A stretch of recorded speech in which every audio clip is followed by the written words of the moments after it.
Hello dear English friends, welcome to MK legal Shiksha the way of learning. Dear English friends, आप अगर channel पर नए channel को subscribe जरूर कर लें और साथ ही बेल आइकन को प्रेस करें, जिससे आपको जो अपकमिंग वीडियोज है उनका नोटिफिकेशन टाइमली मिलता रहे। देखिए, the immoral traffic prevention act 1956 में हम अभी तक 2 लेक्चर्स बात कर चुके हैं, 3rd लेक्चर है। छोटे छोटे लेक्चर मैं इसलिए बना रहा हूं कि देखिए, एक तो एमपी एडीपीओ की डेट पोस्टपोन हो गई है, अभी एग्जाम आपका दिसंबर में होगा, तो आपको समय मिल गया है। थोड़ा सा सिलेबस रिवाइज हुआ है, जिसके बारे में हम ऑलरेडी बात कर चुके हैं, तो वहां पे आपको ज्यादा कंफ्यूज नहीं होना है। जो समय मिला है उसका सदुपयोग कीजिए और अपने एग्जाम को क्रैक करना है। This is lecture number 3। आज इस टॉपिक पे हम बात करने वाले हैं, वो आपका है प्रिवेंशन। क्योंकि देखिए, इसका काम क्या है, प्रिवेंशन करना। अब प्रिवेंशन के लिए क्या चाहिए, प्रिवेंटिव। नेक्स्ट पेज पे बात डिस्कस कर लेते हैं। एक आपका होता है preventive, because it is a prevention act, और एक आपका होता है करेक्टिव। ठीक है, अब प्रिवेंटिव को बोला जाता है प्रिवेंटिव होम, और करेक्टिव के साथ लगता है इंस्टीट्यूशन। ये दोनों ही वर्ड आप पढ़ चुके हैं, दोनों के बारे में अच्छे से डिस्कशन किया था। तो आज के इस टॉपिक में हम बात करेंगे दोनों चीजों की। ये दोनों के दोनों कहां डिफाइन है, प्रिवेंटिव होम कहां डिफाइन है 2 जी में, करेक्टिव है 2 subsection B, sorry it is B. Understood. अब यहां पे जिनकी डेफिनेशन दी गई है, इन दोनों के लिए जो लाइसेंस दिया गया वो कहां दिया गया, we must read with section 21। अब 21 के साथ साथ इसके साथ क्या पढ़ेंगे हम, section 10A। Understood, section 10A। पहले इनकी डेफिनेशन को समझिए, फिर इनके लाइसेंस को समझिए, और फिर देखना है कि किस तरह से इनके अंदर लोगों को डिटेंशन में रखा जाता है। तो इसके बारे में आज हम डिस्कस करेंगे। देखिए, सेक्शन 2B अच्छे से लिख देते हैं थोड़ा सा इसको। करेक्टिव इंस्टीट्यूशन क्या होता है कि an institution by whatever name it is called established or licensed under section 21 in which persons who are in need of, keyword मैंने आपको चार्ट से बताया था, who need of protection, sorry not correction, need of correction, who is in need of correction, तो उनको कहां रखा जाता है, डिटेन किया जाता है। एंड इट इंक्लूड्स, 2 चीजें इंक्लूड है यहाँ पे, शेल्टर जहां पे अंडर ट्रायल को रखा जाता है। यानी कि करेक्टिव इंस्टीट्यूशन के अंदर पहली चीज तो क्या आ गई, the person who is in need of correction, and shelter जहां पे अंडर ट्रायल को रखा जाता है, उसे हम करेक्टिव होम कहते हैं, करेक्टिव इंस्टीट्यूशन कहते हैं। Protective home section 2 sub section जी बात करता है, ऐसा इंस्टीट्यूशन जहां पे क्या है, who is in need of care and protection. वहां पे नीड ऑफ करेक्शन थी, यहां पे नीड केयर एंड प्रोटेक्शन। और वहां पे बहुत क्लियर ये चीज कह दी गई है कि इट विल नॉट इंक्लूड, क्या इंक्लूड नहीं करता है ये, शेल्टर, जो कि यहां पे इंक्लूड होता है, और करेक्टिव इंस्टीट्यूशन जो यहां दिया गया 2KB में। ये तो इनकी डेफिनेशन। अभी आप समझिए इनके सेक्शन 10A को। सेक्शन 10 रिपील हो गया है, ठीक है, इसको भी साथ साथ कवर कर लीजिए। सेक्शन 10 और सेक्शन 12, सेक्शन 10 और सेक्शन 12 दोनों रिपील हो गए हैं। 10 बात करता था किसी को प्रोबेशन पे, गुड कंडक्ट पे छोड़ देने की, ठीक है, एडमोनिशन देके, जो हम कहां पढ़ते हैं, CRPC के 360 CRPC में एडमोनिशन पढ़ते हैं ना, उसके साथ। सेक्शन 12 जो है ये बात करता है security for the good behaviour from habitual offender. आपको याद आ रहा होगा सेक्शन 110 ऑफ CRPC, बट ये दोनों सेक्शन रिपील हो गए हैं। These are now repealed by 1986 की जो अमेंडमेंट थी उसमें इनको रिपील कर दिया गया। कब से रिपील हुए थे, 26 जनवरी 1987। अगर ये क्वेश्चन वहीं से पूछे तो की बात है। फिर आते हैं सेक्शन 10A पे। अब 10A के यहाँ पे क्या कह रहा है, इसको 1978 में इंसर्ट किया गया था। पहला एमसीक्यू अगर पूछेगा तो क्या बनेगा, कब इंसर्ट हुआ था, इंसर्टेड बाय 1978। अंडरस्टूड। 1978 का एक्ट था, 2 अक्टूबर 1979 से लागू हुआ था। अभी 10 ये बात किसकी करता है, ये बात करता है डिटेंशन इन करेक्टिव इंस्टीट्यूशन की। किसी को डिटेन करना है कहां पे, इन करेक्टिव इंस्टीट्यूशन में। तो किस तरह से करना है, बहुत सिंपल सी बात कह रहा है, where a female offender is found guilty. कोई फीमेल ऑफेंडर अगर गिल्टी मिलती है अंडर सेक्शन 7 एंड 8। अभी 7 किसके बारे में बात कर रहा था आपका, देखिए ऑफेंस हमने पढ़े थे, 7 है जहां पब्लिक प्लेसेस में, ठीक है, इसको ऐसे बना लीजिए, इसका है अगर कोई फीमेल गिल्टी मिलती है किस ऑफेंस में, अंडर सेक्शन 7 एंड 8। 7 है पब्लिक प्लेसेस 200 मीटर्स, 8 है किसी को सिड्यूस करना, सोलिस्ट करना प्रोस्टिट्यूशन के लिए। और दूसरा यहां पे क्या दिया गया है, सेकंड, कि कोई character, state of health and mental condition, जहां पे करेक्टर, स्टेट ऑफ हेल्थ और mental condition, character, your state of health या फिर मेंटल कंडीशन, 3 वर्ड आ गए, या फिर कोई दूसरी ऐसी सर्कमस्टांसेस जहां पे ये एक्सपीडियंट हो जाता है कि उसकी डिटेंशन कहां होनी चाहिए, डिसिप्लिन ग्राउंड पे करेक्शन के लिए होनी चाहिए। डिसिप्लिन और करेक्शन रिक्वायर्ड है अगर कोई बंदा है जिसका करेक्टर्स की स्टेट ऑफ हेल्थ या मेंटल कंडीशन ऐसी है कि वो अपराध करे और हमें ऐसा लगता है कोर्ट को लगता है कि नहीं, he required some discipline and correction, ये चीजें रिक्वायर्ड है, तो in that condition what will happen. तो उस केस में कितना रखा जाए, ड्यूरेशन क्या होगा, इस केस में जो ड्यूरेशन होगा आपका, duration minimum 2 years and maximum 5 years। कितना होगा, मिनिमम 2 years का और मैक्सिमम 5 years का होगा। अब एक प्रोवाइडर यहां पे दे दिया गया है कि ऐसा आदेश करने से पहले, तो ऐसा आदेश करने से पहले कोर्ट क्या करेगा, एक रीजनेबल अपॉर्चुनिटी देगा उसको कि भाई तुम भी अपनी बात बताओ। अंडरस्टूड भाई, वो जो बताएगा उसकी बात भी सुनी जाएगी वहां पे, ठीक है। ये यहां पे आपका प्रोवाइजर रहेगा। आपको ध्यान, आपने सेक्शन 4 में पढ़ा था, ठीक है।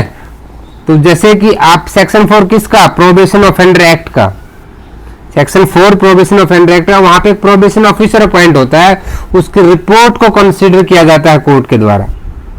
तो ये उसके बारे में बात कह रहा है, ठीक है। फिर क्या है, इसी चीज के लिए अपील, रेफरेंस और रिवीजन किसके अंडर होगा, सीआरपीसी अप्लाई होगी। दूसरी बात यहां पे क्या कह दी कि अगर किसी को अपील करना है, रेफरेंस नहीं जाना, रिवीजन में जाएगा, कहां पे, अंडर सीआरपीसी। 372 से 394 अपील के प्रोविजंस दिए गए हैं। उसके बाद रेफरेंस रिवीजन 395 से लेकर के 405 तक, तो वहां पे सीआरपीसी अप्लाई होगी। और साथ ही साथ लिमिटेशन एक्ट भी अप्लाई होगा। जितना वहां पे पीरियड दिया गया अपील के लिए, वो यहां भी लागू होगा। ये आपका सेक्शन 10A है। कोई डाउट आपको यहाँ पे? देखिए, इन चीजों को अच्छे से नोट्स बने, कॉन्सेप्ट को समझिए। रट्टाफिकेशन नहीं करना है कि डायरेक्ट खोला और बस पढ़ के छोड़ दिया, कोई बेनिफिट नहीं होगा उसका, मैं बता रहा हूं, भूल जाएंगे चीजों को। फिर हम चलते हैं नेक्स्ट, सेक्शन 21। जी हाँ, 11 पे नहीं जाएंगे, हम पहले पढ़ेंगे सेक्शन 21 को। अब 21 क्या कह रहा है? 21 में अगर आप हेडिंग पढ़ेंगे तो वहां लिखा है प्रोटेक्टिव होम्स। तो क्या ये सिर्फ प्रोटेक्टिव होम्स की बात कर रहा है? नहीं, ये लाइसेंस की बात करता है दोनों केसेस में, आपके प्रोटेक्टिव होम की भी और करेक्टिव इंस्टीट्यूशन की भी। तो यहां पे कोई एक बात नहीं की गई है। अब पहली चीज तो देखिए, प्रोटेक्टिव होम किसके द्वारा एस्टेब्लिश किया जाएगा? स्टेट गवर्नमेंट क्या करेगी? Protective home or corrective institution दोनों को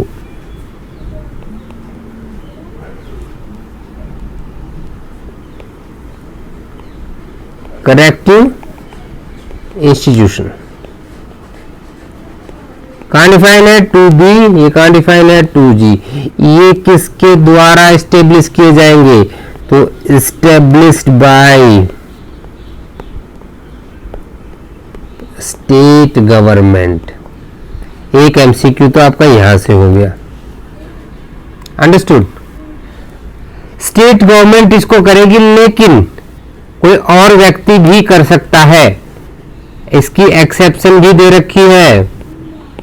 जी हाँ, एक्सेप्शन क्या है यहाँ पे कि any person or authority can establish और maintain preventive home and corrective institution, but हमें क्या कहा? एनी पर्सन या फिर एनी अथॉरिटी कर सकते हैं, बट आफ्टर लाइसेंस।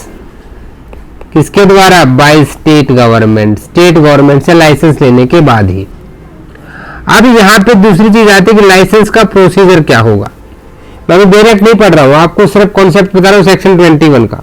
सेक्शन 21 कहता है कि प्रोटेक्टिव होम्स और करेक्टिव इंस्टीट्यूशन ये दोनों के दोनों एस्टेब्लिश किए जाएंगे सिर्फ स्टेट गवर्नमेंट के द्वारा, लेकिन इसकी एक्सेप्शन है कि कोई भी व्यक्ति या कोई भी अथॉरिटी कर सकती है इनको एस्टेब्लिश, मेंटेन भी कर सकती है, but they must get a licence from the state government. अब आपने वर्ड पढ़ लिया लाइसेंस। लाइसेंस, अब इस लाइसेंस के लिए क्या चाहिए? एक प्रोसीजर होगा भी। अब वो प्रोसीजर क्या है उसको समझिए। सबसे पहली चीज क्या है? किसी भी लाइसेंस के लिए आपको क्या देनी पड़ेगी? You need to give one application, और ये एप्लीकेशन किसको देंगे आप? स्टेट गवर्नमेंट को देंगे। तो application for licence under section 21 is given to state government. अब लाइसेंस ग्रांट किया जाएगा, but licence with due conditions, कुछ कंडीशंस लगाई जाएंगी वहां पे, ऐसे नहीं कैसे दे देंगे। It will contain some conditions. अब कंडीशंस क्या है?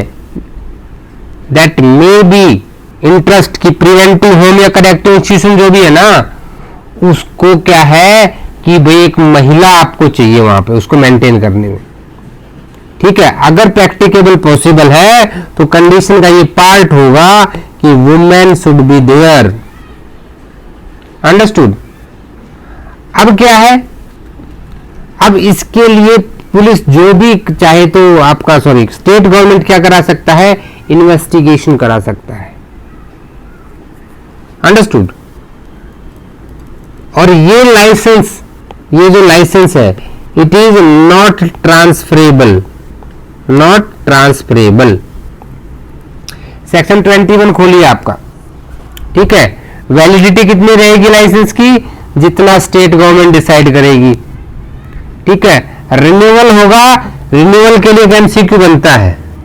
रिन्यूअल में 30 days prior to its expiration, prior to expiry date आपको इसकी एप्लीकेशन देनी है 30 डेज, तभी रिन्यूअल होगा आपका। चलिए सेक्शन 21 को थोड़ा सा अच्छे से डील कर लेते हैं। Protective homes, the state government may in its description establish as many protective homes and corrective institution under this act as it thinks fit, and such homes and institutions when established shall be maintained in such manner as may be prescribed। वो state government जितना चाहे उतने खोल सकती है, दोनों को दिया गया। हेडिंग भले ही प्रोटेक्टिव होम का हो, but it also related with the corrective institutions. Subsection 2 पे आइए। No person and no authority other than state government, भाई स्टेट गवर्नमेंट के अलावा कोई नहीं खोल सकता है।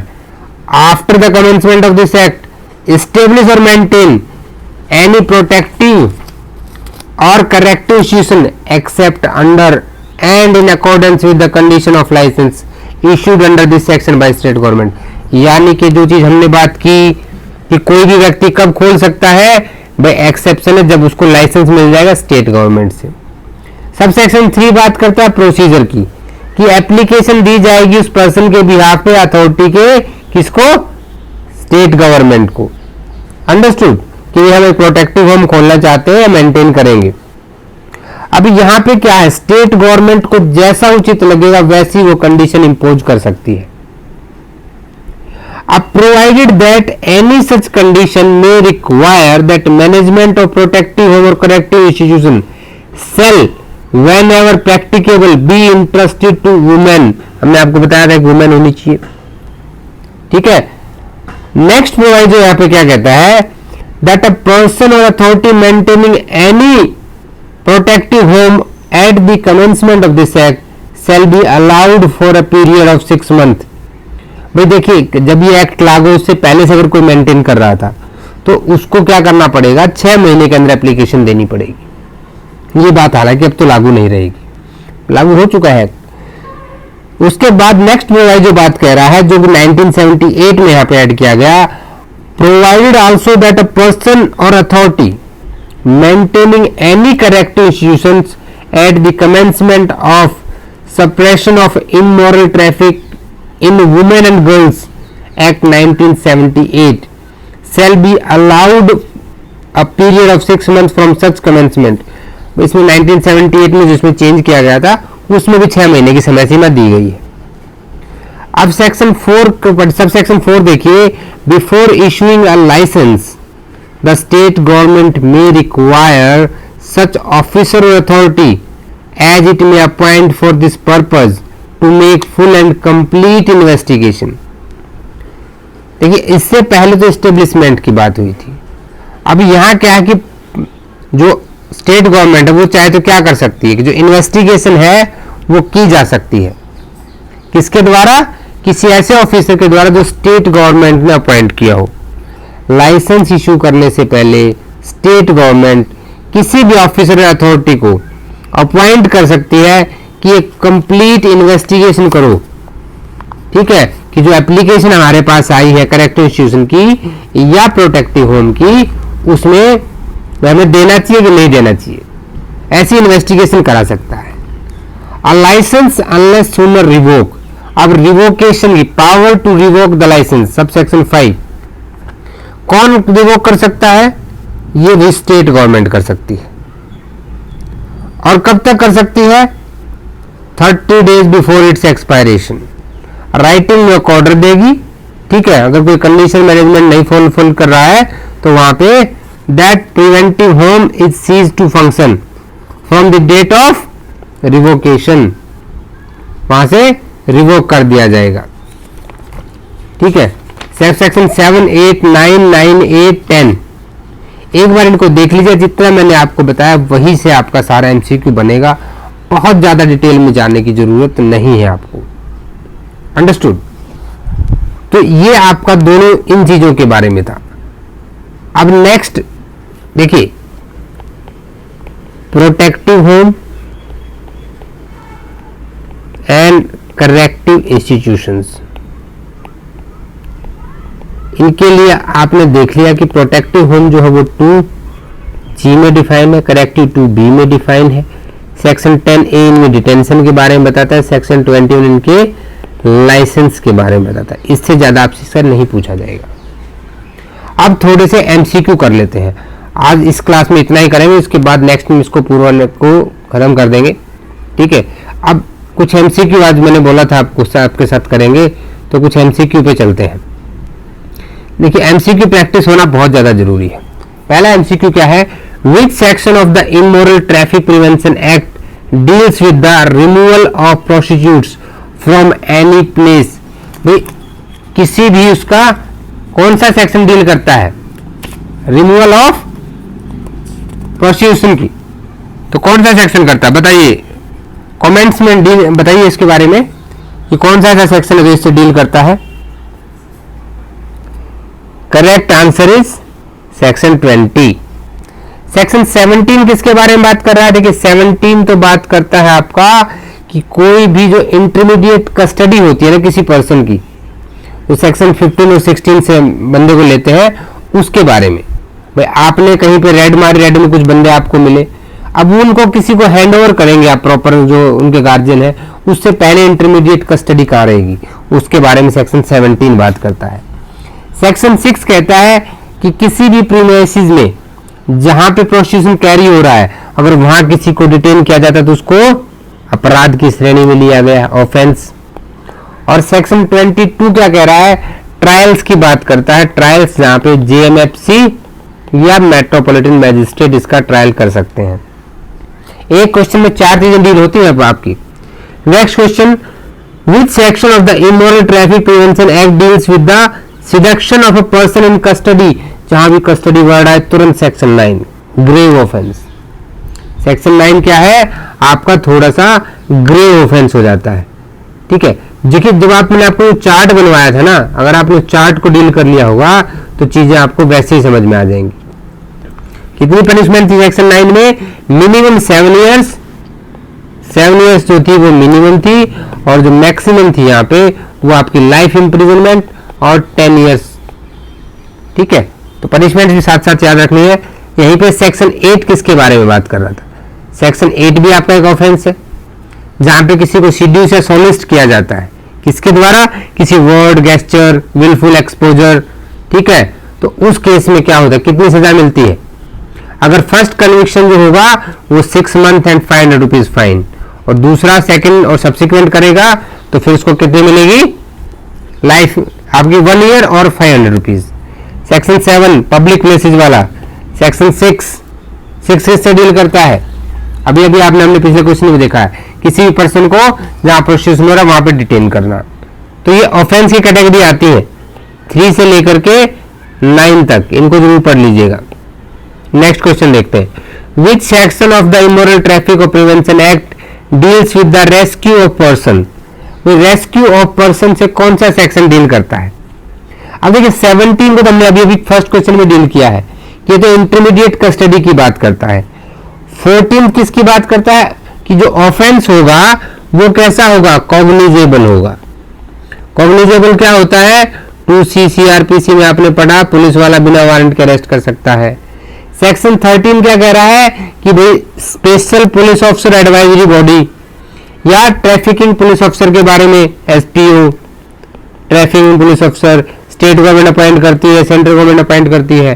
तो हमारा आंसर क्या आ गया, section 16, rescue of the person.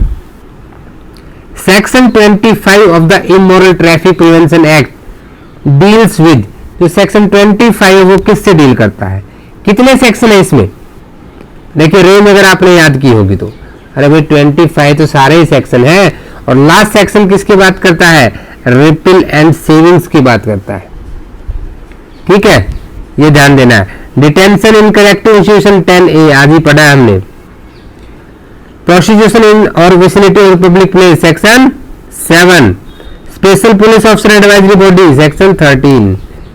Questions को एक बार रिवाइज कर लेंगे तो कोई दिक्कत ही नहीं होनी आपको। Protective homes is provided under section, protective homes कहां प्रोवाइड किया गया है, सेक्शन 21 आपको यहां पे इसका करना है। अगर पूछता डिफाइंड अंडर तो हो जाता है 2G, अंडरस्टूड। उसके बाद नेक्स्ट चलते हैं, section 18 of the immoral traffic prevention act provides, section 18 किसके बारे में बात करता है, देखिए it talks about the closure of brothel and eviction of the offender from the premises, ये आपका सेक्शन हो जाएगा। अब देखिए बी क्या है, डिटेनिंग अ पर्सन, साथ साथ करना, इनको छोड़ना नहीं है। A person on premises where prosecution is carried on, कौन सा है, section 6। Act not to be in derogation of the certain other acts, understood. ये कहां पे आता है, इसको जब आप पढ़ेंगे तो ये आपके सेक्शन 24 में आता है। नेक्स्ट है सर्च विदाउट वारंट, ये कहां दिया गया है, सेक्शन 15 में, जहां पे आईपीसी के सेक्शन 100 के जो प्रोसीजर है वो फॉलो होंगे, अंडरस्टूड। नेक्स्ट आ गई, which section of the immoral traffic act deals with the procure, induce or taking a person for the sake of the prostitution. ये सारे के सारे वर्ड्स का हमने बहुत अच्छे से चार्ट बनाया होगा और मैं इसकी उम्मीद कर रहा हूं कि इसका आंसर तो आप बहुत अच्छे से दे देंगे। कौन सा सेक्शन है बताइए, देखिए 7 आप पढ़ चुके हैं, 7 का मतलब ही पब्लिक प्लेसेस है, विसिनिटी ऑफ पब्लिक प्लेसेस। 8 क्या है? सिड्यूस करना, सोलिसिट करना प्रोस्टिट्यूशन के लिए। 6 क्या है? किसी को डिटेन करना। और सेक्शन 5, मैं कह रहा हूं आपको 3 से लेकर 9 तक के सारे सेक्शन आपके लिए इंपॉर्टेंट है। सेक्शन 13 देखिए, इसको हम अभी पढ़ के आए हैं। किससे डील करता है? Special police officer and advisory body से। Which section of immoral traffic deals with the punishment of living on the earning of prostitution? Section number 4, कोई भी adult member. Section 19 of the immoral traffic act deals with the, अब 19 किससे deal करता है? ठीक है, हालांकि सारे एमसीक्यू लास्ट में करने चाहिए, बट यहां करने से क्या फायदा है कि आपको थोड़ा सा वो बनता है कि मुझे किस तरह से पढ़ा जाना चाहिए। अब देखिए, अभी सेक्शन 21 में आप पढ़ के आए हैं इसी क्लास में, लाइसेंस के लिए एप्लीकेशन देना। यहां पे एप्लीकेशन दी जाती है किसी व्यक्ति के द्वारा कि भाई मुझे प्रोटेक्टिव होम या में रखा जाए, because I need care and protection. Understood? ये उसके बारे में बात करता है। ठीक है, अब ऑफेंस इज कॉग्निजेबल, ये आप पढ़ चुके हैं, कहां है? सेक्शन 14। इनको बार बार रिपीट करना है। Process in the vicinity of public place, section 7 याद हो गया होगा आपको अब तक। Power to establish the special courts, section 22A। तो आज हमने कुछ एमसीक्यू भी डील किए हैं। आई होप आपको ये सारी चीजें अच्छी लगी होंगी। Thank you for watching this video. मुझे पूरा विश्वास है कि आपने चैनल को सब्सक्राइब कर लिया होगा, साथ ही बेल आइकन को प्रेस कर लिया होगा। आपके कोई भी doubt, suggestions, advice, you are free to mail me. तो आप मुझे एडवाइस करें, सपोर्ट करें। आप टेलीग्राम ग्रुप को ज्वाइन कर लें, जहां पे जिसका लिंक डिस्क्रिप्शन में दिया गया है। आप इंस्टाग्राम पर भी हमें फॉलो कर सकते हैं। वीडियो को आपने लाइक जरूर कर दिया होगा। अपने सभी सोशल मीडिया प्लेटफॉर्म पे शेयर कर दें और कमेंट करके जरूर बताएं कि आपको वीडियो कैसा लगा। और ये खासकर एमसीक्यू प्रैक्टिस हम एक और करेंगे जब ये एक्ट पूरा हो जाएगा, जिसमें उसके बाद कोई भी एमसीक्यू आपसे नहीं रहेगा। मिलते हैं नेक्स्ट वीडियो में, तब तक जय हिंद, जय भारत।